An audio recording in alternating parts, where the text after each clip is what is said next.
आपको समाजवाद की समझ ही नहीं है। वो कह रहे हैं कि रामराज्य बिना समाजवाद के अधूरा है। क्या फर्क है रामराज्य और समाजवाद में? क्या समझाना चाहती है बीजेपी? देखिए, मानस की एक और चौपाई है, पर उपदेश कुशल बहुतेरे जे आचरहि ते नर ने घरे रे।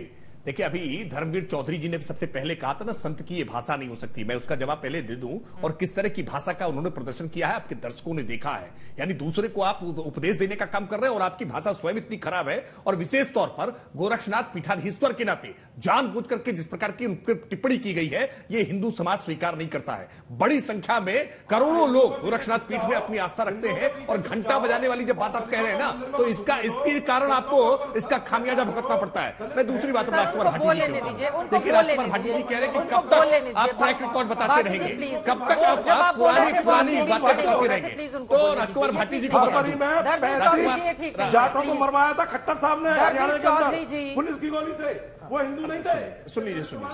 ठीक है सर, उनको बोले नहीं अभी भाई आप आचरण अभी उपदेश दे रहे थे, आचरण का अपना आचरण ठीक रखना चाहिए। देखिए, राजकुमार भाटी जी कह रहे हैं कि पुराना ट्रैक रिकॉर्ड क्यों बता रहे हैं। राजकुमार भाटी जी को मालूम होना चाहिए कि मुकदमे का जब भी ट्रायल होता है ना क्रिमिनल मसलों में, तो उसमें क्रिमिनल हिस्ट्री जरूर देखी जाती है। बिना क्रिमिनल हिस्ट्री देखे कोई भी ट्रायल कंक्लूड नहीं होता है। और इसीलिए क्रिमिनल हिस्ट्री जब अतीक अहमद की बात आएगी, तो अतीक का अतीत आपको ऐसे ही परेशान करेगा। और आप इस परेशानी के लिए स्वीकार करिए कि आज कह रहे हैं कि ना, आज अखिलेश यादव जी को माफियाओं से नफरत है। जब इलाहाबाद में, तत्कालीन इलाहाबाद में कुत्ते के साथ हाथ मिला रहे थे ना अतीक अहमद के, तब वो नहीं जानते थे क्या कि अतीक अहमद का इतिहास क्या है। 1979 से मुकदमों की जो बौछार शुरू हुई थी, सैकड़ा मुकदमा पार कर चुके थे जब अखिलेश यादव जी अतीक अहमद के कुत्ते से हाथ मिला रहे थे। सच्चाई यह है कि आप माफियाओं को पालते रहे, आप माफियाओं को बढ़ाते रहे। उत्तर प्रदेश का कोई ऐसा जिला नहीं है जिस जिले में सांप्रदायिक दंगे न हुए हो, और सांप्रदायिक दंगे में दंगाइयों को बचाने के लिए लखनऊ से टेलीफोन न जाता रहा हो। आज किसी एक भी मामले में बताइए, सबको यह भरोसा है, योगी है तो यकीन है कि कहीं भी अगर कोई आपराधिक घटना होगी तो अपराधी के साथ कठोरता का व्यवहार होगा। किसी नेता की हैसियत इतिहास तो आप बदल नहीं सकते, आपके अंदर वो ताकत नहीं है, आज बचाव कर सके, ये परिवर्तन है। और इस परिवर्तन को जनता महसूस कर रही है, और इसीलिए 37 वर्षों के बाद ये रिकॉर्ड परिवर्तित हुआ है। आप बदल सकते हो ना, मैं बदल सकता हूं, दोबारा कोई नहीं बदल सकता। ये केवल पार्टी समाजवाद के लिए, अरे भाई ये डॉक्टर लोहिया का समाजवाद आपने डुबो दिया गंदगी में। डॉक्टर लोहिया का समाजवाद, डॉक्टर लोहिया से आप कोई सरोकार नहीं रखा आपने। आपका समाजवाद पूरी तरह से परिवारवाद में तब्दील हो गया।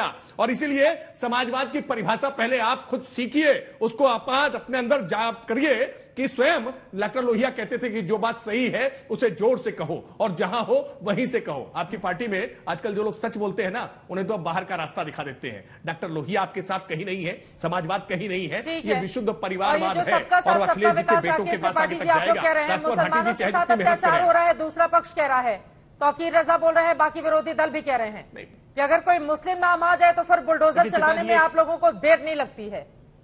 इन्होंने हिंदू ही कहां बख्शे हैं? एक बड़ा अपराध पिछले वर्षों में समाजवादी पार्टी ने, बहुजन समाज पार्टी ने और कांग्रेस पार्टी ने करने का काम किया है। उत्तर प्रदेश में विशेष तौर पर मुसलमान नेताओं के नाम पर जानबूझ करके अपराधियों को बढ़ाने का काम किया। चाहे अतीक अहमद हो, चाहे मुख्तार अंसारी हो, चाहे सलीम सोहराब रुस्तम का मामला हो, चाहे खान मुबारक हो, चाहे मुस्तकीम काला हो, चाहे मुकीम काला हो, सिलसिलेवार तरीके से ऐसे तमाम अपराधी गैंगस्टर माफिया है जिनको उन्होंने अपनी पार्टियों से नेता बनाने का काम किया, उनको संरक्षण देने का काम किया। क्या आप मुसलमानों के नायक इन अपराधियों को बनाने का प्रयास करेंगे? निश्चित तौर पर आज देश का मुसलमान आरिफ मोहम्मद खान जैसे मुसलमानों के पीछे खड़ा हो जाएगा, लेकिन ऐसे मुसलमानों के साथ जाने को तैयार नहीं है, और इसीलिए सबका साथ सबका विकास जैसे नारे पर भरोसा कर रहा है। वो कह रहे हैं कि मुसलमानों के लिए भी बहुत सारी व्यवस्थाएं योगी सरकार की ओर से की गई हैं, और आज ही उनके एक पूर्व मंत्री रहे, उनकी ओर से गिनाया गया है कि टोपी से टाई, और यहां पर दूसरी तरफ कट्टे से कलम की तरफ लेकर जाया जा रहा है मुसलमानों को, उसकी पूरी व्यवस्था कर रही है योगी सरकार।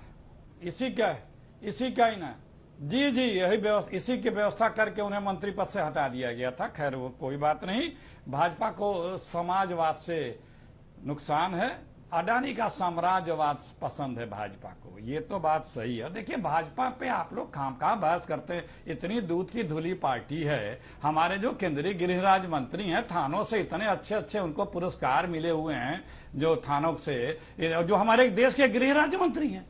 अब इससे बड़ा प्रूफ क्या चाहिए? हमारे हिंदुस्तान की पहली सरकार है उत्तर प्रदेश की कि जो अपने लोगों पर से मुकदमे वापस लेने के लिए विधानसभा में कानून बनाती है। इससे अच्छा दूध का धुला हुआ पार्टी क्या चाहिए, इनसे कौन सवाल कर सकता है। अभी तक तो मुझे आश्चर्य हो रहा है कि यूपी की एक लोक गायिका नेहा सिंह राठौर के घर बुलडोजर पहुंचा क्यों नहीं, वो मान ही नहीं रही है, वो जमौजूद विषय उठा दे रही है। अब बताइए, उसको नोटिस तो मिला, बुलडोजर नहीं पहुंचा। कई साल पहले, 2-3 साल पहले सुप्रीम कोर्ट कह चुका है कि उत्तर प्रदेश में जंगल राज है। अब उससे बड़ा तो सर्टिफिकेट किसी को नहीं में होना चाहिए, लेकिन सब धुला हुआ है, सब साफ साफ है, यहाँ पे सब कुछ अच्छा चल रहा है, कहीं कोई क्राइम नहीं है। अपराधी तो सिर्फ एक वर्ग विशेष के हैं, एक बिरादरी के, दूसरे वर्ग विशेष में तो कोई अपराधी है ही नहीं है, कोई नहीं है। बस जो कुछ है, ये जो कह दिए वही सही है, जो कुछ बोल दें वही सही है। ले लेती हूँ, मेरे पास अभी मैंने बताया अखबार की रिपोर्टिंग, जागरण अखबार की, कि इसमें जिनके हाथ हैं, जो मास्टरमाइंड बताया जा रहा है, हाँ। वो भाजपा का है। ठीक है, जल्दी से राकेश जी, 2 लाइन में क्लोजिंग कमेंट उसी की हुई थी, लेकिन क्या हो रहा है? ठीक है सर। नहीं देखिए, चित्रा जी अखिलेश प्रताप सिंह भी बता रहे हैं कि वो भारतीय जनता पार्टी के नेता का भाई है। अरे भाई, भाई होना किसी का गुनाह नहीं होता है ना।